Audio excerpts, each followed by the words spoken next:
This week on commandN, waving goodbye, browser wars, and the story of Tanner.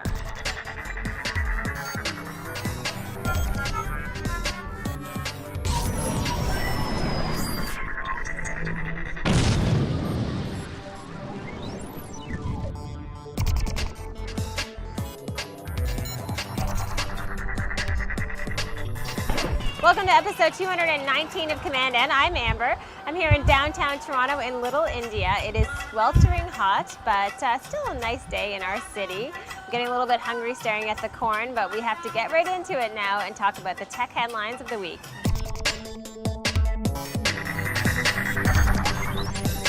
Our headlines this week are sponsored by our good friends over at GoDaddy.com. We have an absolutely fantastic deal for you this week. $1.99.com domains. All you have to do is head on over to GoDaddy.com, use the promo code command199 to get your $1.99 domain name. And the only thing I have to say is this is only for new customers. So if you are a new customer to GoDaddy, you can use this promo code, and thanks for the support. The founders of Skype have launched a new service, and this has absolutely nothing to do with VoIP. The online service is called Rdio, and it is a place where you can stream music from some of your favorite artists. They're currently working with up to 4 different labels right now, so you'll find a lot of the songs that you do like. There is a cost to the service. It's $4.99 to $9.99 per month, but you can try it out right now for free for just 3 days. What does Marcellus Wallace look like? What? What country you from? What? What ain't no country I ever heard of? They speak English and what? You probably remember that it was not that long ago on commandN when we talked about a new service from Google called Google Wave. This was a tool that allowed you to do email, instant messaging, exchange files all in one place. Well, it turns out that not a lot of people are using Wave, so Google has decided to discontinue the service. They will offer it online until the end of the year, but after that, not much word about what will happen to the fate of Wave, but it won't be available to the average user, which I've just learned is called a waiver. The open source hardware and software movement has really taken off over the past few years, and if you are a fan of Arduino, which makes it easy for anyone to hack and take apart their devices and make something entirely new for as little as $20, you'll be interested in this new documentary that's coming out about Arduino, and based on how many people have already viewed the trailer, it looks like it will be a huge hit online. The very first thing I tried to do with an Arduino was run a 3D printer. If I'm looking to get the latest buzz on a new movie, like let's say Inception, the first place I normally go is Rotten Tomatoes, where they have lots of reviews. Well, my habits may change based on a new site that was launched by 4xDig employees. The site is called Flick. Now, it's a really interesting concept. They call it a sentiment engine. The idea being that they're tracking all of the messages on Twitter when people are talking about movies. And you can go in, not just find out what the general public is saying about the latest features, but you can find out what just your friends are saying about the latest movies to hit the theaters.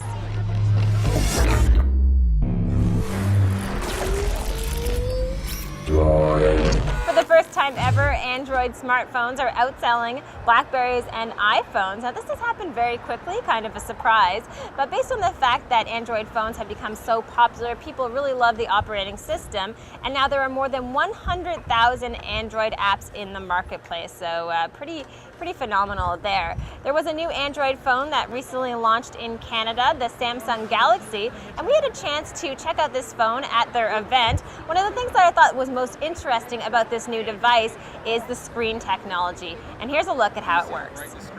We've looked at screen technology, and if you think about devices today, there's a significant amount of them that are touch phone devices. So that screen becomes the central nervous system of the device for both input and output.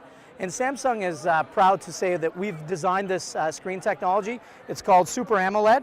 So it's engineered by Samsung. It is the brightest and it is the largest screen available in the marketplace today. And the great thing about it is, unfortunately, we're not outside in the sunlight, but if we were outside earlier today in the sunlight, you can actually see the screen in the sunlight. So it's got reflective capabilities built into it, and we've also engineered into the screen itself power conservation.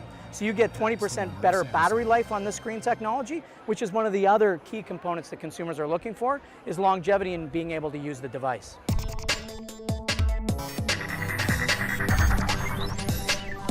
For our social media tip this week, I wanted to tell you about the story of Tanner, a 10-year-old boy who is terminally ill, who was traveling to New York City to participate in a run with a bunch of bloggers wearing tutus, which was just one of his final wishes. When he arrived at LaGuardia Airport, they found out that Air Canada had broken his wheelchair beyond repair.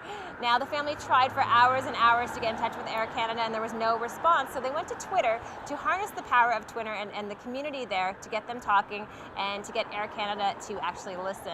Unfortunately, it took the airline a long time to respond, and all of these negative comments went out on Twitter. So a lesson to people out there, if you're running a business, as much as it's important to broadcast what you're trying to do, you really need to listen to conversations about your brand and be able to react as quickly as possible. Fortunately, this does have a happy ending. Air Canada eventually stepped up, replaced the wheelchair, and offered to fly Tanner and his family to Disney World.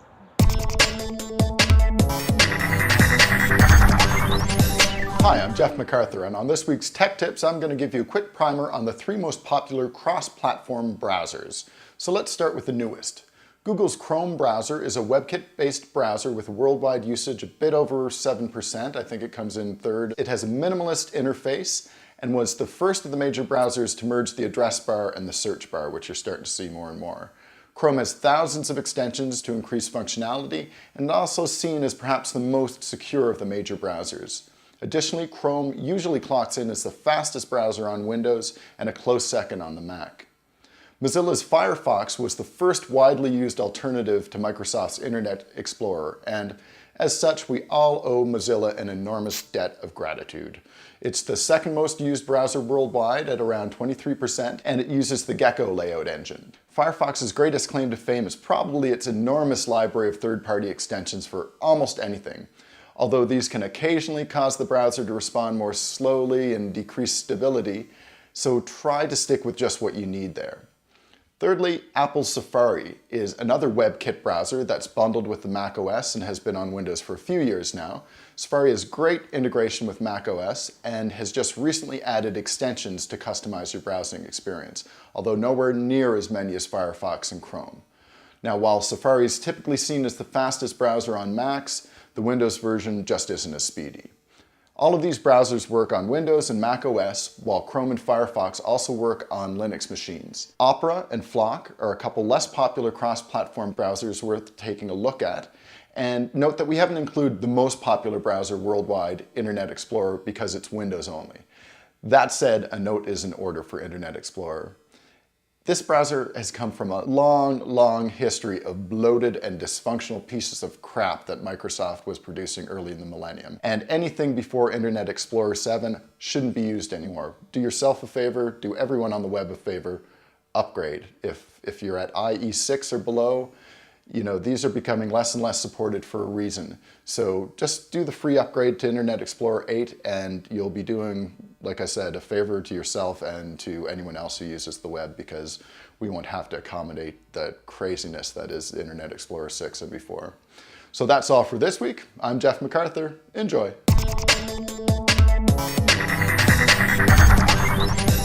Now it's time for our web pick of the week. Let's say you're planning to go camping this summer, but you don't want to go out there and buy all new equipment. However, you really need a tent. Well, there's a site out there that will help you out as far as getting what you need, and you'll be getting it from your neighbors. The site is called Neighbor Goods, and it's a place where people in your community list what things they are willing to lend. So instead of going out and spending a ton of money and buying all of these things that you may only use once, you can really decrease waste and get to know your neighbors at the same time. Please won't you be my neighbor? That's all for today's show. It smells so great around here. I have to go get something to eat. As always, we love to hear from you, our community. All you have to do is visit us online at commandN.tv, and we still have our contest running where you can win one of 2 copies of StarCraft 2. All you have to do is record a quick video with your web pick and send it on over to info@commandN.tv. Thanks for watching, and we'll see you next week.